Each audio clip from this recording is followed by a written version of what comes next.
Today here on the show, we're going to talk about a rather interesting subject, if you will. It's a subject that people are familiar with, but it's also a subject that they never think applies to them. You may be surprised here in just a second. The name of the company today that we're chatting with is Headshots by the Light Committee, and Mr. Headshots by the Light Committee himself and our guest, Rafael Lauren, right here on the show. Hey, Rafael, how are you, buddy? Good to see you. Hi, Brian. I'm good. How are you? I'm great, thank you. You know, I'm curious and I always like to start here. As a professional photographer, have you always been that guy? Have you always been into photography with little Rafael back in the day, or is this something you discovered later on in life? So, yeah, it started in high school. I had a very encouraging professor that made me love the photography, the field of photography. So I've been shooting ever since.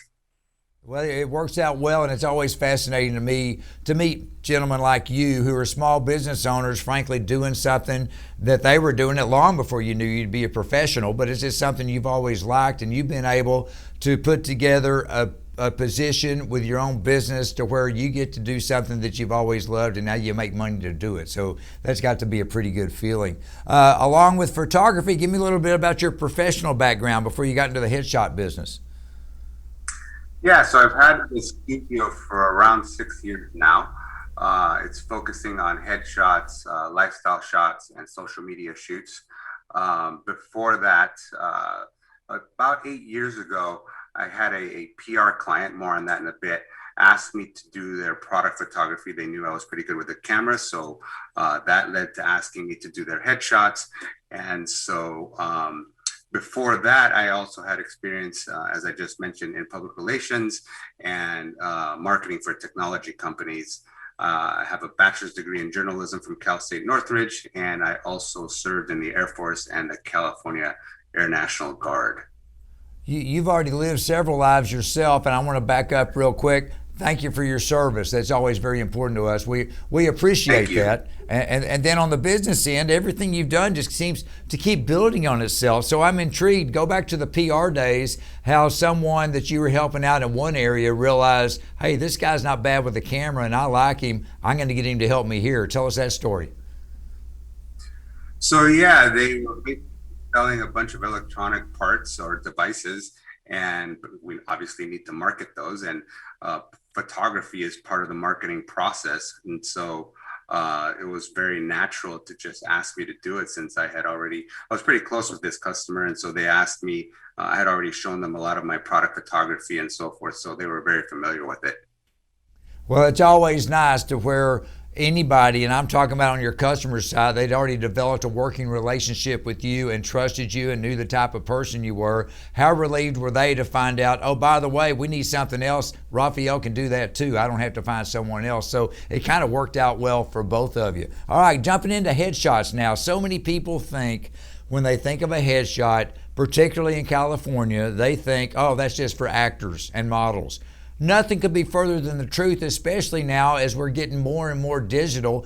Give me a clue. Who needs a headshot these days? Yeah, so now, to your point, now more than ever, pretty much any professional can benefit from some kind of commercial grade multimedia. All of us are highly visible online, from your standard business profiles to your social media profiles to even dating profiles. It's all too easy to snap a poor selfie. Everybody's walking around with a camera in their pocket. And so professional photos are a way to stand out from that crowd. And my customers are those people that understand that. Well, so many people with a smartphone think that they're photographers. All they are is someone with a smartphone. They're not professional photographers. Rafael, that's my word, not yours. But I know that that's a big misconception out there, because everybody thinks they have a camera, therefore they're a camera person. I'll just say I have some really nice golf clubs. You'll never see me on TV playing in a golf tournament. Same thing with cameras. Hey, so back to the headshot thing. There's a lot of people, quite frankly, a lot of professional photographers, particularly in your area, hundreds and hundreds and hundreds. What do you do to kind of set yourself apart, to kind of stand out, if you will, to attract new clients? So yeah, by one estimate, there in my greater area, there are more than 1,000 photographers providing services for sale. And so marketing is obviously one element to stand out, but eventually customers have to come in the door. And when they do, you need to stand out with premium results, high quality photos. And then you have to marry that with good pricing and great service so that ultimately you're providing a really good value. People are, all of us as consumers, including me as a consumer, we all look for great value in whatever product, good, or service it is we're seeking out. So I totally understand that. Lastly, I want to touch on this. We've already established the fact that someone with a smartphone is not a photographer, but there are other photographers out there. Give me a couple of bullet points. I mean, what makes a photographer a good photographer? Is there a couple of bullet points there to where you can help us out to know what we're looking for? Yeah, so there are four components that I believe are essential to being a good commercial photographer. And these are specific to headshots, but they could probably apply across the board. First, you need to have a photographer who's technically sound and creatively sound, a bit more on the technical side in a bit. But as photographers, you're constantly problem solving. So someone could come in and have forgotten an outfit, so you need to change the background. Someone, lights break, things like that happen all the time. So problem solving is important to the creative part. In addition, people are looking to their photographer for advice on, a lot of times they want advice on what background is good with an outfit, what they should pose like, and so forth. So creativity is important. On the technical side, you need to have a good camera, access to a good camera and good lenses.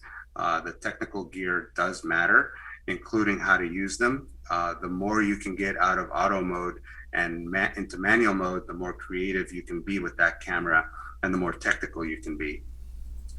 As you probably know very well, you also need good lighting.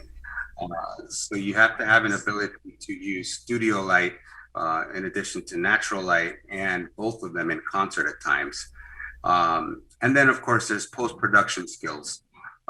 There's some belief out there that a headshot should not be retouched, and that's simply not true. That they could change your essence if you do any retouching. But sometimes you wake up on the day of your session and you have a pimple on your face. Sometimes you have flyaway hairs that show up during the photo, lint on your shirt. Things like that can be fixed so that it improves the headshot as a service that a customer is expecting of you. And so if you are able to capture all four of those elements, you have what I consider an A+ photographer. For each of those that are missing, you go down to a B, to a C, and a D, and so on. And that's why you are an A photographer, all right? I'm going to touch on one of the things real quick. You were talking about how sometimes on the post-editing side of things, I totally get it, but I also want to say you still need to have someone that does it the right way to where it looks natural, and that figures into it. Just doing it poorly probably is worse than not doing it at all. So you got to know what you're doing when it comes to that. Is that fair enough? That's fair enough, absolutely. Well, it's just fascinating, and I love your whole story, the way that you started. You were always into photography. You were working with a client at a different level. They'd seen your photos. They needed photos. Here you go, and now you keep on keeping on out there. I just love everything about it. I got about 30 seconds left. I'm just curious, do you use different types of headshots? Would an actor have a different type of headshot than a corporate CEO? Yes, and this goes back to the point about understanding lighting. And how to use different lighting techniques, because lighting a theatrical headshot for an actor is very different than lighting a doctor for a business headshot. Fair enough. And again, that's why you check all the boxes, A, B, C, D. You get it, you understand it, but most importantly, you're there to offer it to all your clients, regardless of their profession. You'll get them taken care of. Rafael, appreciate you popping on the show with us today. Great stuff. Very much appreciated. You take care, and we wish you all the best as we move on. Take care. Thank you, Bryan. You too.